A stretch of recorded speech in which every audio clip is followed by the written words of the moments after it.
Diversity and Discrimination. Chapter 2, Diversity and Discrimination. In the previous chapter, you have discussed the meanings of diversity. Sometimes people who are different from others are teased, laughed at, or not included in a certain activity or groups. We feel hurt, angry, helpless, or sad when friends or others treat us in such ways. Have you ever wondered why this happens? Yes. In the previous chapter, we have discussed about the meanings of diversity, right? Diversity means that the people differ from each other in many ways, like the way they look, their religious backgrounds, their languages, their regional backgrounds, etc. And some people are different from others by their colors, their dresses, their way of speaking languages, and they are sometimes laughed by others. Some people make fun of them, right? In this chapter, we are going to discuss about differences that present in our society and the inequalities around us. And look at this picture. Here also we can see some differences, right? They are wearing different types of dresses and shoes, but they are helping each other, right? Difference and prejudice.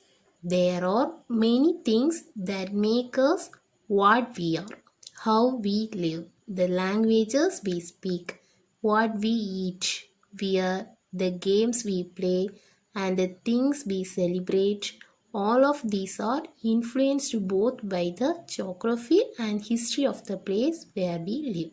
And based on the places where we live in, and we are living in different types of houses, right? Different forms of land, and based on the languages that we are speak, and the different types of food we eat, and we play different types of games like cricket, football, kabaddi, etc., right? And different types of festivals that we celebrate like Christmas, Diwali, Ramzan, Pongal, Onam.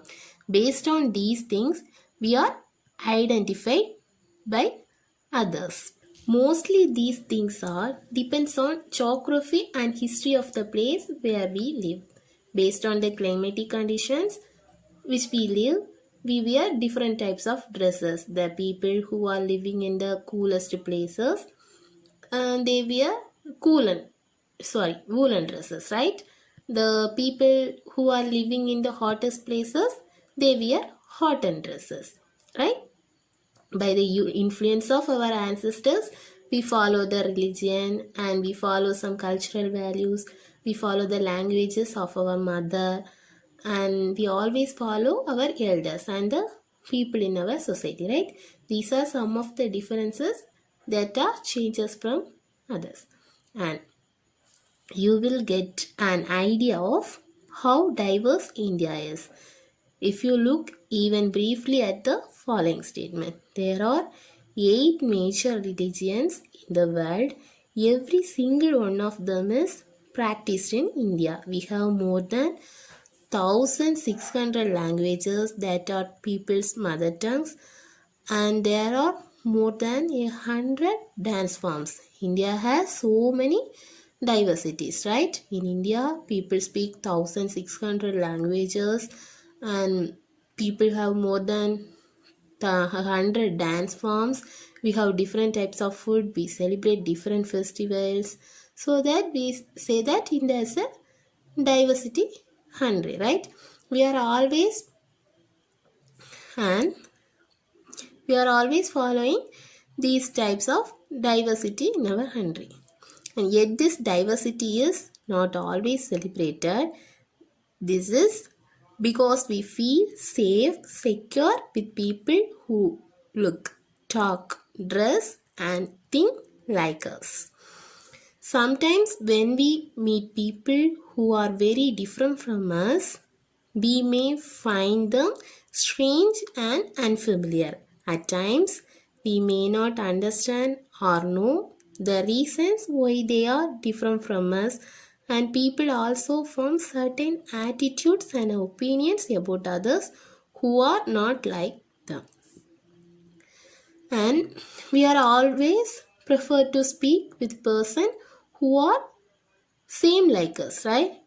We like to mingle with the people who are wearing the dresses like us and who are having the qualities like us, right? We are not willing to speak with the person who are different from us.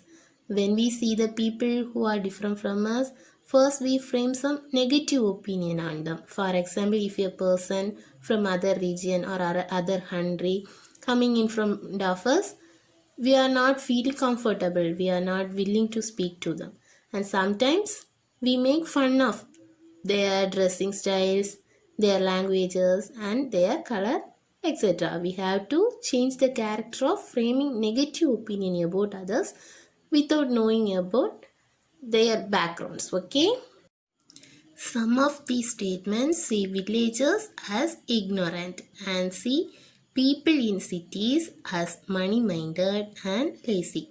When our opinions about certain people are always negative, seeing them as lazy, stingy as some of these statements, then these become prejudices that we carry about them. When we see the villagers, we think that they are uneducated people, they are not aware about anything, right? They are ignorant. At the same time, we see the people in cities, we think that they are lazy people, they are always looking for money. When we have this negative opinion about others, we become prejudice. Let us see what is prejudice. Okay, prejudice means to judge other people negatively or see them as inferior. When we think that only one particular way is the best and right way to do things, we often end up not respecting others who may prefer to do things differently. Prejudice means framing negative opinion about others or judging others negatively by their language, religion, caste, gender, class, or other cultural values. We always think that what we doing is right. If others not doing like us, we judge them negatively. We don't understand others. They are also having their own way of thinking, right? For example, if we think English is the best language and other languages are not important, we are judging these other languages negatively. As a result, we might not respect people who speak languages other than English. For example, now we all are think that English is the best language, right? If someone speak the language other than English, we think that they are uneducated people. By doing these things, we are developing false opinion about other languages. Okay, we can prejudice about many things: people's religious beliefs, the color of their skin, the region they come from, the accent they speak in, the clothes they wear, etc. Often, our prejudices about others are so strong that we don't want to form friendships with them. At times, we may even act in ways that hurt them. We are also prejudiced about the people's religious belief. If someone have belief in some religion, we say that our religion says the right things, other are not right. We are often prejudiced about color of the skin also. We always think that black is ugly, white is the beautiful color. So we may not mingle with the people whose color is black. This is the negative opinion we frame on others. Each color is beautiful in this world, right? No one color is ugly in the world. So avoid these types of thinking based on the region also. Region, clothes they wear, and we judge them negatively. By the extreme of these prejudices, we don't want to friendship with them, we don't want to speak with them, we develop some inferiority complex on them that make them hurt and sad. So don't judge the people by their caste, religion, color, skin, language, etc. Okay.